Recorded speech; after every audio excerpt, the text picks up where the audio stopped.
Good morning, class. How was your spring break? I hope it was great. Welcome back to school and another episode of Watch Mr. Scott slowly drive himself insane being inside, much like many of you probably are as well. But be strong. We've got math to keep us company. We don't need people at all. All right, so here we go. We're going to take today to start factoring some quadratics with the GCF. We're taking our last two topics and we are combining them together. We're doing both steps this time. So just for reference here, let's recall a little bit. Let's remember, how do we find the GCF of something? So if I gave you these three terms, 20x squared y, 30xy squared, and 40xy, we see that there is a factor that is the biggest that they all have in common. Greatest common factor. Woo! What number goes into all these numbers that's the biggest number that does so evenly?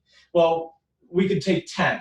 10 goes into 20, 10 goes into 30, 10 goes into 40. You won't find a bigger number that goes into all three of those. So 10 is going to be our GCF, at least the number part of it. And now for the variable part, I gave you that little saying, the greatest common factor uses the lowest exponents. So what exponents or what variables do they all have in common, and which ones are the lowest exponents on them? Well, here I have x squared. Here I have just x to the first and x to the first. The lowest one on the x's is just x to the first, so that's the one I want. Just one x in common between them all. And then for the y's, it's the same story, just one y. So our GCF for these three terms would be 10xy. I hope you remember that. We're going to be using these sort of things moving forward.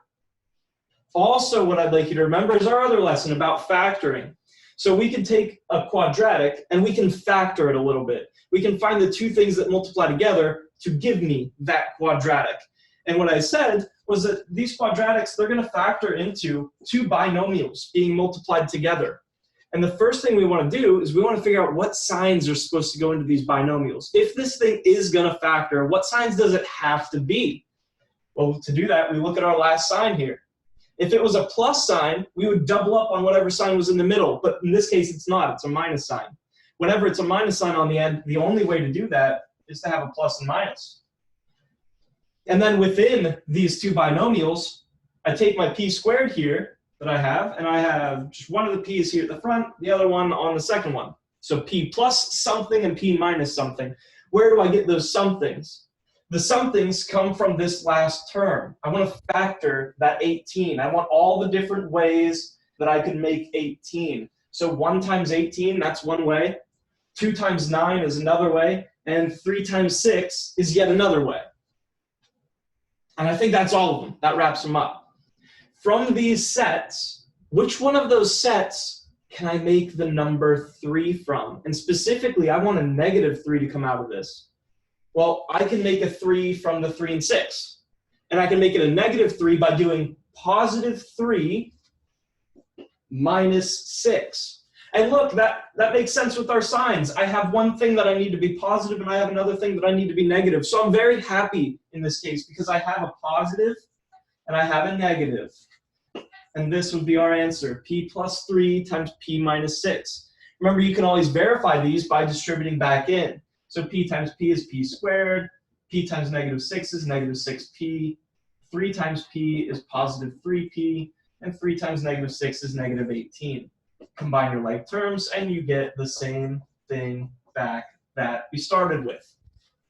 Hooray. Now let's combine these two things together. Let's take a look at some problems where I need to do both. And one thing that I said before, whenever I mentioned factoring to you, was that the first thing you want to do when you're told to factor something is you want to look for one of these bad boys right here. Look for the GCF and see if you could rip it out of everything first. So let's go ahead and do that.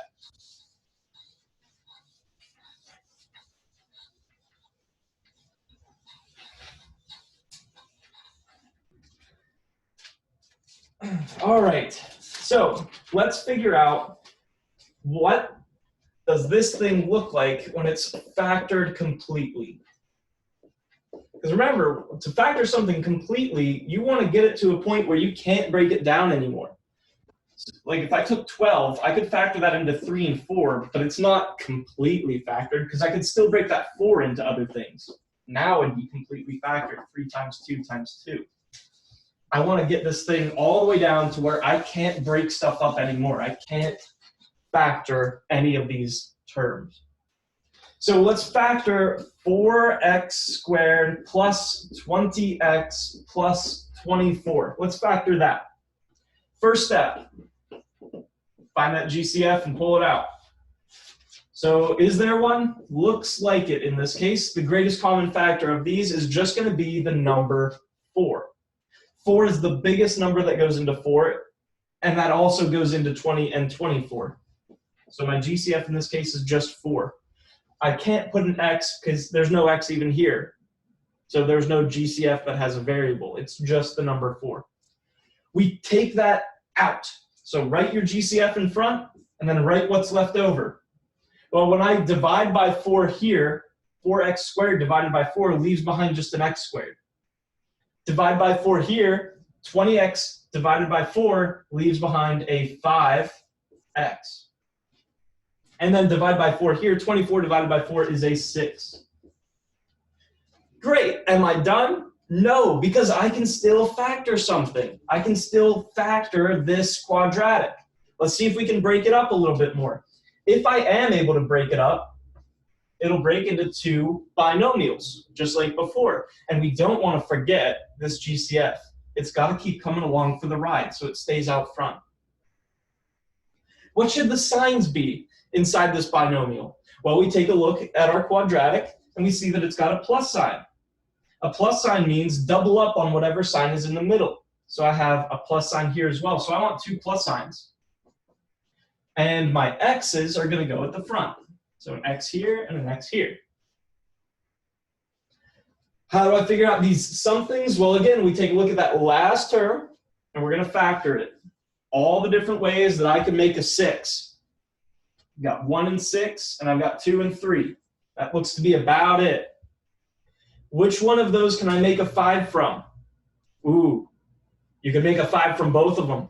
I could do 6 minus 1. That gives me 5, doesn't it? Yes, of course it does. But it's not the one that I want because my signs tell me. My signs tell me that both of the things that I choose have to be positive. They've got to be.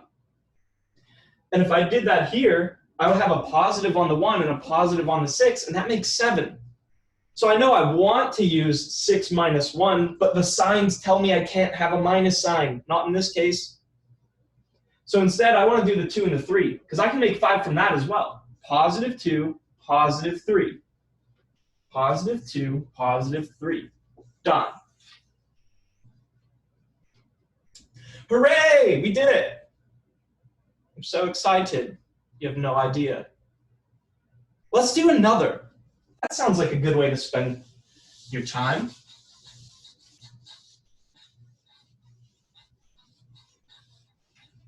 Man, I've just been having a blast sitting around here doing some extra problems throughout the day. I tell you what.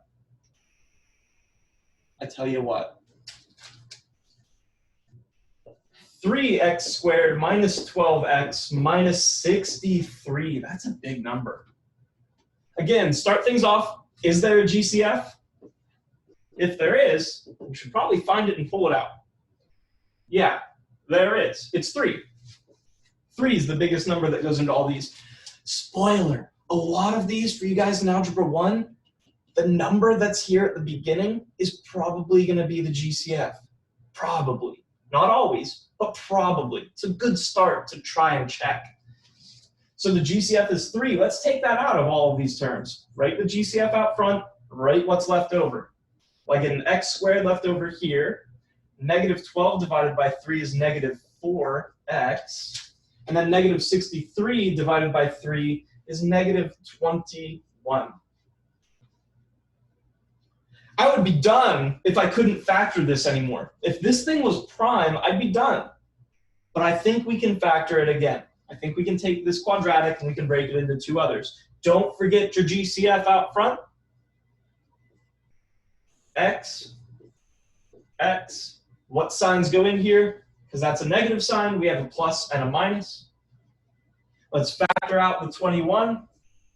So I've got 1 and 21. I've got 3 and 7, and that looks to be it. Which one of these can I make a -4 from? Obviously, the 3 and the 7. I want it to be a -4, though. So I'm allowed to use one negative sign in this case. I think I want that negative sign to go on the 7 and the positive to go on the 3. So that's +3 minus 7 leaves me with the -4. So the plus sign goes with the 3 and the minus sign goes with the 7, and we are done with that example. This thing at the top is the same as this thing at the bottom in the same way that 12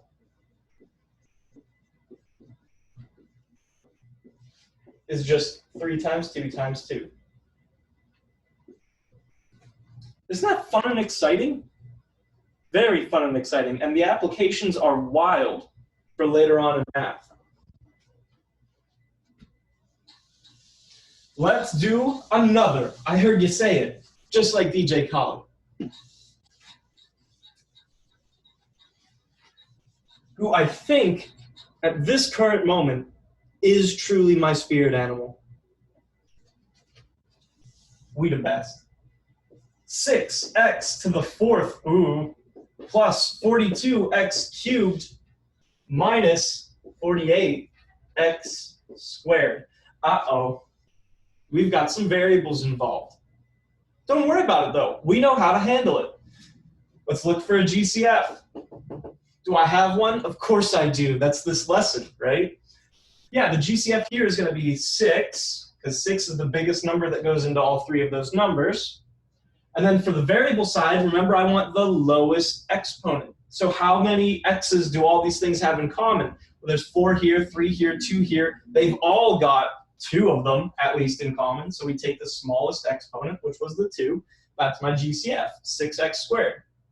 Write it out front. Don't forget it. See what's left over. Left over, if I take 6x to the 4th and I divide it by 6x squared, 6 divided by 6 turns into just the 1, like normal. But x to the 4th, if I take away 2 of those x's by dividing, I'm only left with x squared. Now we have something familiar at the beginning. 42x cubed divided by 6x squared. 42 divided by 6 is 7. X cubed divided by x squared leaves behind an x. And then negative 48x squared divided by 6x squared is going to be a -8. And then no x is left over because I took the 2 out. Let me make this a little bit cleaner. There we go. Now we're happy. Can I factor this? Maybe. Let's find out. I have no idea. I do know, but I'm not going to tell you. But we can find out. So my x squared here at the beginning, got to have an x and an x. My signs, since that's negative, I need a plus and a minus. That glare off there. There we go. Look at that. We want to take an 8. That's the term that I have here that I'm trying to break this stuff down. I can make that with a 1 and an 8 and a 2 and a 4. Which of those sets can I make a 7 from? Good. You at home, you did it. It's the 1 and the 8. I can make a 7 from that. And specifically, to make a positive 7, I think I'd want the plus sign on the 8 and the minus sign on the 1. So it'd be like -1 plus 8 gives me positive 7. So the minus sign goes with the 1, and the plus sign goes with the 8. Done! Look at that. Isn't that nice? It is nice. I like that. Let's do one last one and just see what happens here. Maybe I'll try to trick you. Ah, my goodness. I am so tired of this whole stay inside, don't go out thing. I don't know if you can tell. All right, so for this one, let's take 4x cubed plus 12x squared minus 36x. And let's see what happens here. First, look for your GCF. 4x. If you take a look at this, they've all got one x in common, and 4 goes into all of those things. So our GCF is 4x. Let's write that out front. What do I got left over? X squared, and then here looks like I'll have a plus 3x, and here looks like I'll have a minus 9. Wondrous. Now let's try to factor it again. Okay, 4x. If I can factor it, it should look something like this. X at the beginning of each of these. My negative sign here tells me that I should have a plus sign and a minus sign. And we're going to factor the number 9. 1 and 9, 3 and 3. Can I make the number 3 from any of those? No. No, you can't. You can't. You just can't do it. There's no way to do it. So what's that mean for my answer? Well, it means that I couldn't factor it anymore, which means this one right here that I'm going to circle in blue, this is prime. And if it's prime, we can't break it down anymore. So my answer at the end of the day, if I wanted to factor this thing completely, the only thing that I was able to do was take out the GCF. So my answer overall is just this thing right here above, the 4x times the quantity x squared plus 3x minus 9. And that's game over, man. That's it. I can't take that any further. Well, all you cool cats and kittens, I hope you've enjoyed. I hope you get out and see the sun every once in a while. It's nice. It's there, believe me. Yeah, we're going to be doing some practice with this throughout the week. So stop in, see me on Zoom if you have any questions, email me if you need anything, and have a good one. I guess, stay safe, stay healthy.